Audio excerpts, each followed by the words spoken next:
What it is, what it do, cyber world, it is your girl, the one and only Ash Said It, ashsaidit.com, ashsaidit.com. Welcome back to the Ash Said It Daily Podcast Show.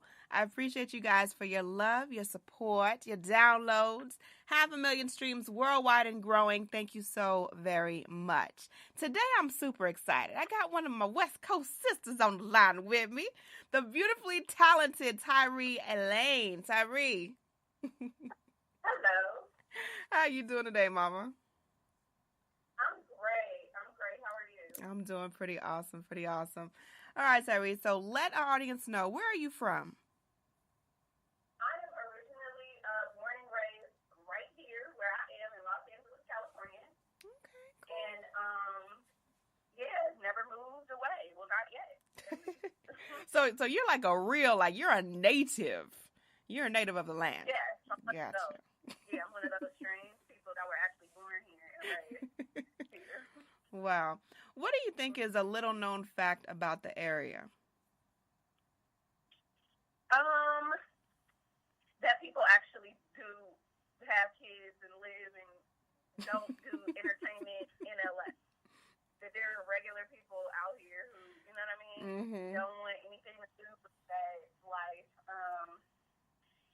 Another little known fact that might not be so little known after you visit is that, it is the land of make-believe. So there's a lot of places here, Universal Studios, you can actually go and see how they make movie magic. And then once you see it, the magic is kind of gone.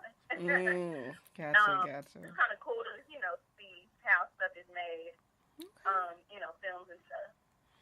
So, yeah, it is the land of make-believe. The land of make-believe. All right, so as a child, what did you want to be when you were an adult, when you grew up? When I was a little girl, I wanted to be a veterinarian. I have always and still do love animals. Love, absolutely, positively, love animals. And I had a dog growing up. When did my mother put Precious down? When I was like 22, my mom put the dog down, and I had her since I was 5. Oh. I had so she was chicken. She was nice and spry, but yeah, I've always loved just how animals, are just really free. I liked, when I was a kid, I liked the zoo. I remember me and my mom, we would take the train to San Diego and go to the zoo. I didn't understand that, what I understand now about the zoo, but, just as far as how it's cruel. Yeah. But I just love how free they are. Yeah. And I guess maybe a part of me always kind of wanted to just be free like that, And I didn't become a veterinarian, obviously, because I realized that they are around a lot of sick animals, and sometimes they die, and I just couldn't. Yeah. I couldn't deal with that part.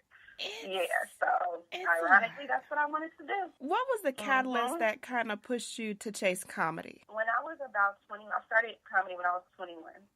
I was with this guy, played baseball. It's so funny. He was in town not too long ago, and we were just laughing about this. At the time, this was not funny. He, completely broke my heart. Oh. He was going through his own situation, with baseball and all of that, and I was really depressed. And I had a roommate, I'm meeting with her like at 3:30. Actually, that's what I'm doing, to meet with her. And we laugh and joke about this from time to time if I could think about it. But she was telling me, you are crying so loud, I cannot sleep. So I'm going to take you out every day for the next week until you get over him. Like, you need to get over him by the end of the week so I need some sleep. So the first place we went was to the Comedy Union out here in Los Angeles. And Barry Brewer had a night. Barry Brewer is a really good friend of mine. He's a comic. He had a comedy night, Make You Laugh Mondays. And I went up there, and Ron G was there performing. This guy named Chris Moon. These are all guys who I'm still really good friends with. They were all there performing, and then we went to either Roscoe's or IHOP, one of those places that served breakfast food all night long. And we were just talking and laughing, and it felt good to be out. And it felt good to laugh because I hadn't laughed in a long time. And one of them, I believe Barry said, you should do stand-up. And I'm like, no, I have a job. No. And he's like, you're really just very, very, very adamant, pressing the issue very, very hard. Really, you should. I mean, you could always try it and go back to work. Just try it one night. I'm like, I'll try it one night. And I saw a guy who I went on a date with this guy, random date with this guy from a church. We go on a date. It's cool. It's a little daytime date. And this was maybe a few days later. And we had a good time. And then he's like, you should come to my comedy show.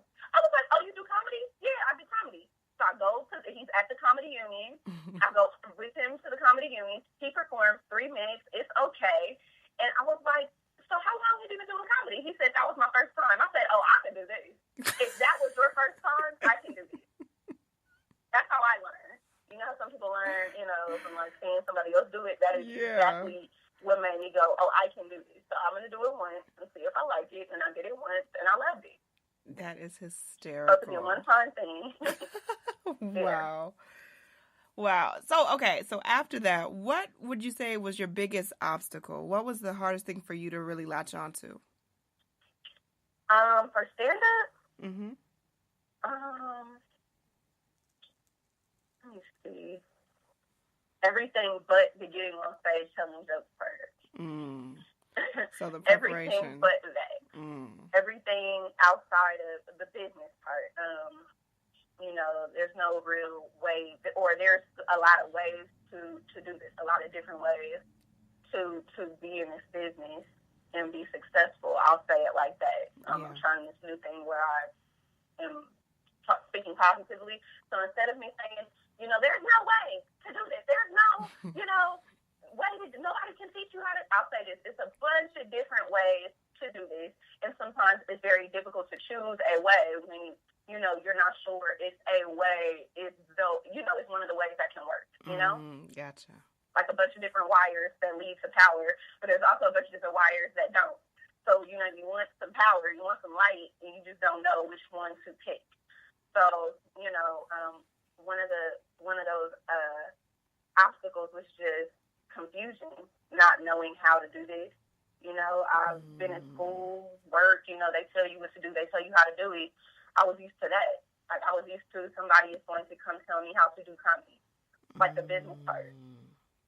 Somebody's going to tell me, a manager, somebody in power is going to tell me do this or give me that, and then I'll just do it, and then that'll just be that. And, it's hard to work for yourself when you're so used to listening to other people tell you what to do. It's hard to make a choice, choices for your business, for yourself. But when it happens quick and it happens naturally.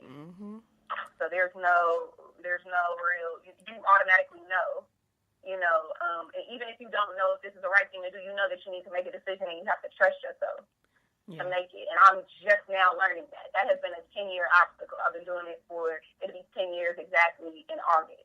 Wow. But I've been doing it since 2008, and that's the obstacle I'm just now getting over. The fear of not making it. That's real. Nobody wants to really talk about it. Because everybody is like, no, I'm going to make it. But there's a thought where you're like, all right, it's been 10 years. It's been, how long, and, whatever hasn't happened. And, you get nervous. Yeah. I mean, I think that's a natural inclination. Yeah, that's a natural inclination in anything that you're doing. You still have to think about it. Let's not live in, Never Land. Let's keep it 100. And, we'll say, okay, right. that is a possibility. You got to keep on pushing forward, but knowing that, keeping it real. Definitely keeping it 100. So that's the unspoken, I'll say, most of the time, obstacle, unless you are speaking to somebody who just feel like being deep one day.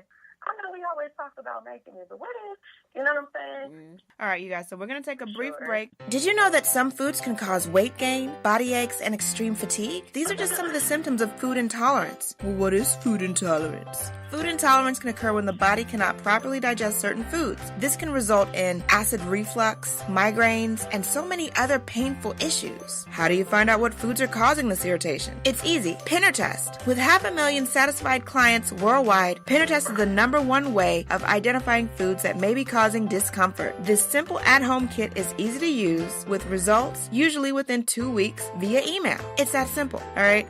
What are you waiting for? Go visit pinnertest.com and use my special promo code AshSaidIt for your discount today. Welcome back, you guys. It's your girl, Ash Brown, Ash Said It Daily podcast show. We're talking with Tyree Elaine. This lady is hysterical, but relatable. And that's what I just love about her, is that I will be laughing my butt off to these little videos, these shorts that she has on social media, because it's so relatable. It's so me.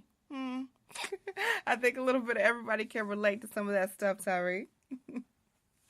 But, yeah, I believe that. I truly, truly believe that. I didn't realize how relatable it was until I did it. I'm like, oh, everybody is like this? Okay. Yes, because I'll be like, like, girl, they be sending up that, we going to hang out. When we going to go? Oh, we going out to the club? Okay. 11:59. I'm in my bed. Yeah. Good night. Later for that. Later for you. Yeah, I'm not ready for that life. I'm over it. I'm so over it. What was that aha moment for you when you got that confirmation that this is what you're supposed to be doing? Last comic standing, I was not even doing comedy, and I got it and made it to the semifinals. Like, I took a break. Yeah. Or, I mean, in my mind, I quit. Let's be honest. In my mind, I was like, I'm not doing this no more. And I got network primetime television,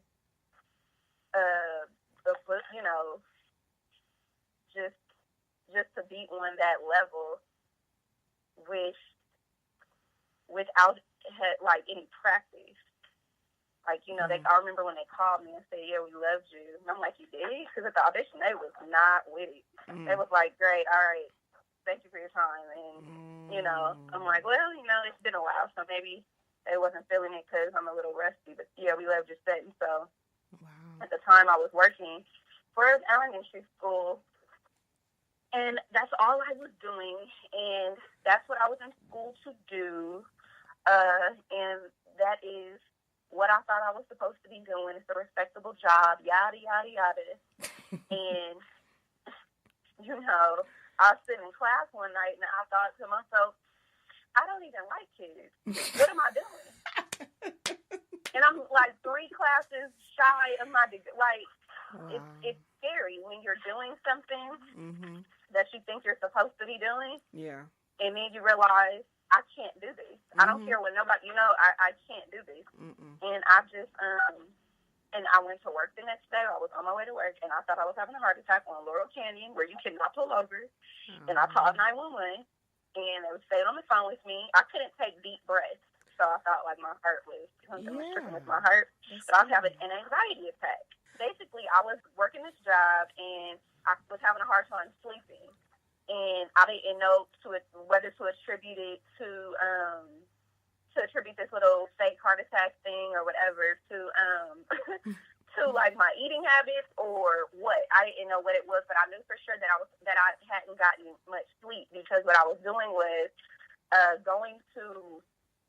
I would do this thing where I would go to work, and then I would come home from work, and then I would maybe do stuff for school. Like, I wasn't enjoying myself. I was just doing what I thought I needed to do to be responsible. And so then by 9 o'clock, I was like, okay, let me go to sleep. But I wouldn't go to sleep till like 2 or 3 in the morning. Like, I would have such a hard time falling asleep because I would be so upset, and I can look back and understand this now, but at the time I didn't know what was wrong with me. I would be so anxious about going to work the next morning or waking up early to go somewhere I didn't want to go that I would force myself to go to sleep so I can sleep and at least be away from life for like 8 hours so that, I could face this thing that I don't want to face. And I did that every day, and I wasn't enjoying food. Like, my favorite foods, I would eat it, and it would just be like, okay, whatever. I wasn't laughing at anything. I wasn't enjoying myself. I was literally just experiencing being alive, but I wasn't living. And so I'm, like, driving to work after not really having much sleep. Oh, by the way, before I was driving to work that particular day, I took some sleep aids. Like, I took some tryptophan. And I still woke up at like 5 in the morning. Oh, and I would have dreams about being at work. So when I would sleep, I wasn't really asleep because my mind would be at work. Goodness. And so when I would wake up in the middle of the night and it would be 5:30, when I would have to get up by 6, I would just be like pissed, right? Or 5 o'clock or 4, something like that. Yeah. And so I woke up one night and I was pissed, and I Googled how much sleeping pills, or how many sleeping pills are lethal, because then I was going to take like a little bit before that, because I was going to sleep. Yeah. And you can't Google nothing like that without a bunch of suicide prevention websites popping up. And I wasn't sure if I wanted to kill myself. I just knew that I wanted to go to sleep. Yeah. And so, I saw that, and I'm like, I don't even know. I started crying. I go back to, well, no, I didn't even go back to sleep. I remember I stayed up and watched Hanging with Mr. Cooper for like an hour, and then I went to work and couldn't breathe. And I called 911. They told me to go to a hospital. I went to a hospital. They told me, we're probably going to have to place you on a 72-hour hold, because what they asked me was, are you a threat to yourself or others? And I told them, I don't know. I could very well be if I don't get enough sleep. Because of, the little website that popped up. And so I got off work on stress leave. So that's where, like, when I say go on stress leave and walking on purpose in some of my videos, I literally went on stress leave and got booked for Last Time Standing. And when I walked on that stage, it was almost like, I can never say I've never experienced God's presence. If I have never experienced God's presence, He was there on that stage, and He said, don't ask me again what it is that you're supposed to be doing. I went on stress leave March 18th, and I got Last Time Standing like March 28th, 10 days, like I was on that stage 10 days later. Wow. And it was very, very clear. Very, very clear. That was my first time being happy in so long. What was funny was I was so scared to be happy, because I was like, well, I hope, life doesn't take this happiness away. Kind of like a dog who, is being adopted, and they don't really know how to receive, like, pets and love and, treats or whatever, because it's like, well, I don't really know if this is going to get, like, snatched from me. But I do know that was my first time being happy in a long time. And I did well, and I had my little 500 followers on Facebook. And, girl, you doing more than no well. Question after that. Absolutely no question. I got 500 from Last Time Standing, for sure. Oh, you got it. Oh, hey, and it kept growing, right? And it's still growing today. It kept growing. Well, after the videos, the videos is what, like, catapulted it for sure.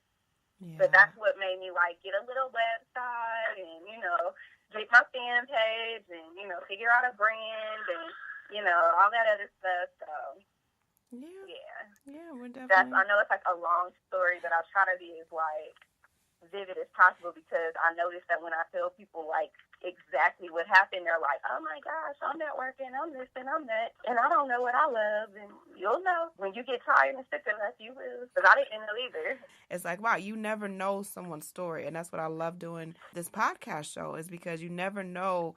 You hear about all these wonderful accomplishments of people and people doing all these great things in their resume, but until, we take that time out to say, hey, let's sit and talk with this person.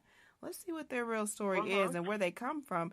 That's miraculous. And I applaud you on that for being courageous enough to share the story. Because, some of us will go through life and we don't like to share those things. And we don't like to go into the past and what happened to us or what things are going on. But the fact that you could share your story and just illustrate it, just like as you're talking, I was like, okay, it's like I'm watching a movie. I'm literally reliving it with you. That's amazing. Yeah. Love it. Yeah, thank you. Yeah, I hope it helps somebody else as well. Yeah, I'm sure somebody out there. That won't be the last time that happens. Yeah, no. Anybody, so. It's been in all the headlines. Everyone has been talking about it. It's been on radio. It's been on a little bit of everything. This Monique and Netflix situation.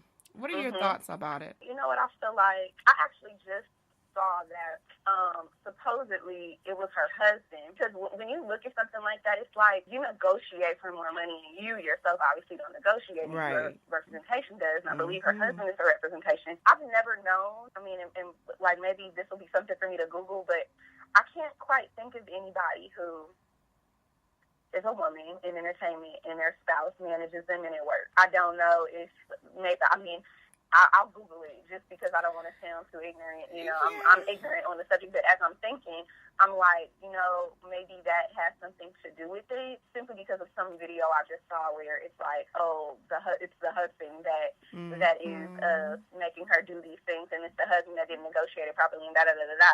You know, either way, I'll say this, before I knew about, or before I found out about this alleged issue with her husband manager, you know, negotiation situation, I always advocate for people to demand what they're worth. Yes, absolutely. Like, who cares if, you know, nobody pays for, like, if somebody feels like they're worth a certain amount of money for whatever reason, like, it deserves respect, you know? And I used to braid hair. Like, I still braid up, like, a little bit, and I only braid styles that take no longer than 3 hours. Right. So, you know, for example, if somebody wanted me to do a style right now that took over 8 hours, they would have to pay like some ridiculous amount of money. Yeah. You know what I mean? Just because I know that that's what I'm worth. You know, even if everybody says, but you're not, you know, you're not braiding celebrity hair, you're not doing this, you're not, you know, we feel like you're not worth it. I know, but I am the one who's standing on my feet. I am the one who is taking the hair, who's parting the hair, who's gripping it, and that's what I'm worth for that particular style. And if you don't want it, that's fine. I'll probably, I mean, this is just me, you know, me and Monique are two different people, and she's been doing it way longer, so, you know, she has her experiences, whatever. I probably wouldn't have said, oh, let's boycott, simply because there's other factors that people are automatically going to attribute it to it and not necessarily make it simply about race or sexism. I probably would not have done that, but I understand, you know, people are grown, and grown people are grown, and they're going to do what they do. They're going to say what they say. Yeah. And, you know, all we can do is just respect it. She's not hurting anybody, and I get it, you know? Yeah. We all have to come to a point in our careers where we have to go, no, I'm worth more. Absolutely. Last and certainly not least, but what advice would you offer to any young person today that has a dream, something that they wanted to do, but maybe they're scared? This is the advice I have. I'm scared too, and I'm doing it. I'm scared too. So, you know, I don't know what I'm doing, and that's very scary. You know, it's the equivalent of like walking around with a blindfold on. You know, like walking around with a blindfold on, doing something you love. Yeah. That's what it's like. And recently I'm reading this book. It's called Calling in the One, and it's supposed to be for like women who, like, a woman would buy it thinking, oh, at the end of the book I'm gonna find my true love, but ultimately, like, the ha-ha is you are your true love. Right? So that is what it's about. And one of the during like one of my times or my moments when I was just like really confused about my career, I don't know what I'm doing, I don't have no direction, I don't know, you know, what I'm doing with my career, how to do it, I just kind of like stopped thinking about it, and I'm like, let me read my book. And so one of the activities in the book was to think about a issue in your childhood and write about how you felt slighted. And you know, I didn't have my father growing up. And as a kid, I used to always feel like I was less than other girls or other, you know, friends of mine who had both of their parents, who had a house. Like, I mean, I grew up in a house when I was younger. Once I got to high school, I would go to my friends' houses, and they would have houses, and they would have parents. And, you know, they would just, I felt like, damn, you know, I have a mom and an apartment. And I would feel embarrassed to, like, you know, invite people over because it wasn't as good, or, you know, I just have my mom, and, you know, she can't pick us up, and there's no dad, so, you know, if she can't pick us up or drop us off, or, you know what I mean? Yeah. So I just always felt like that wasn't fair. That just was not fair. I used to feel like, well, I'm a good person. Why don't I have this? Why don't I have this thing that I feel like I deserve? So I wrote all of that down, and then And then the second part of the activity was, okay, now that you wrote down how you felt slighted, look at it from an adult's point of view. Like, now that you're an adult, just talk about what happened as opposed to how you felt. Just like, what happened. And I'm like, the truth is, my mother had me young. She did the best she could. My dad was out of his mind, and he had to be out of my life. And, I still had a good childhood. Yeah. And furthermore, my mother did the best that she could, not knowing what she was doing, because her mother passed away when she was 14. My mother had me at 20, didn't know what she was doing, and I still turned out to be a pretty good woman. And I got an aha moment, like, oh, I don't know what I'm doing in my career neither. So I hope that my career turns out to be half as good as the type of woman I've become without knowing what I'm doing, without having any type of direction. So, if you're afraid simply because you don't know what you're doing or you don't have all your ducks in a row or whatever, like, everybody's afraid. And sometimes you just need that relatability. Sometimes people have this air of just, I know what I'm doing, I got this. I don't know what every day I'm going to meet with my friend today so she can help me come up with plans, because I just fired my manager, so my friend is going to help me out. We don't, yeah. You got to move every with the punches. day. You just take it one step at exactly. You want something that's across the street, you can stand there all day long and look at it and say, I want it. But until you walk your ass across the street, and go take get one it. step at a time. You might have to run back. You might, be standing there. Like, until you just at least step out there, you're never going to get it. This is true. Tyree Elaine, thank you so much for joining us today, Mamacita. Thank you for having me. I appreciate it. Not a problem. And definitely let everybody know the best way to reach you and, of course, to follow you. Best way to reach me is probably through my website now. TyreeElaine.com is a contact page, as well as just to follow me. Please subscribe to my YouTube channel, YouTube.com/Tyree Elaine, and then at Tyree Elaine on all social media sites. Perfection. Much more success to you, Mama. We appreciate you. Love you so very much. And we know 2018 going to be a bigger and better year for you. That positive energy, I see it. So you got some more family here. Likewise. Absolutely. And thank you guys for downloading the show. We appreciate you so very much. Keep in mind, anyone to tell you that you can't do what you want to do, you look them square in the face and tell them, don't believe me, just watch. Watch what I do.